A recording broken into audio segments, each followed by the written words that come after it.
आल्या लगेच मारायला? हा? एवढ्या रात्री माझ्या रूम मध्ये, माझ्या बाथरूम मध्ये काय करतोस? काय चाललंय नक्की तुझं? तुमची खोली, तुमचं बाथरूम? हा? तुझी तुझी नाही हो, आपली म्हणा. उगाच फालतूगिरी करू नकोस. किती घाबरले मी. घाबरायचं काय त्यात? घाबरायचं काय कारणच नाही ना.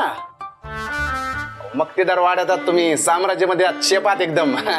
इथे काही चोर बीर येत नसते हो. आणि तुम्ही एवढ्या गाढ झोपेत होता, तुम्हाला काय झोपेत न उठवायला पाहिजे होतं काय? मी बाथरूम मध्ये जातोय सांगायला, म्हणून मी न आवाज करता आलो. झालं काय माहितीये का, यो मग हित होता, हात लागला आणि सटकला आणि पडला, त्याचा आवाज झाला म्हणून तुमची झोप मोड झाली असेल. हा, झोप तर मोडलीच आहेस तू माझी.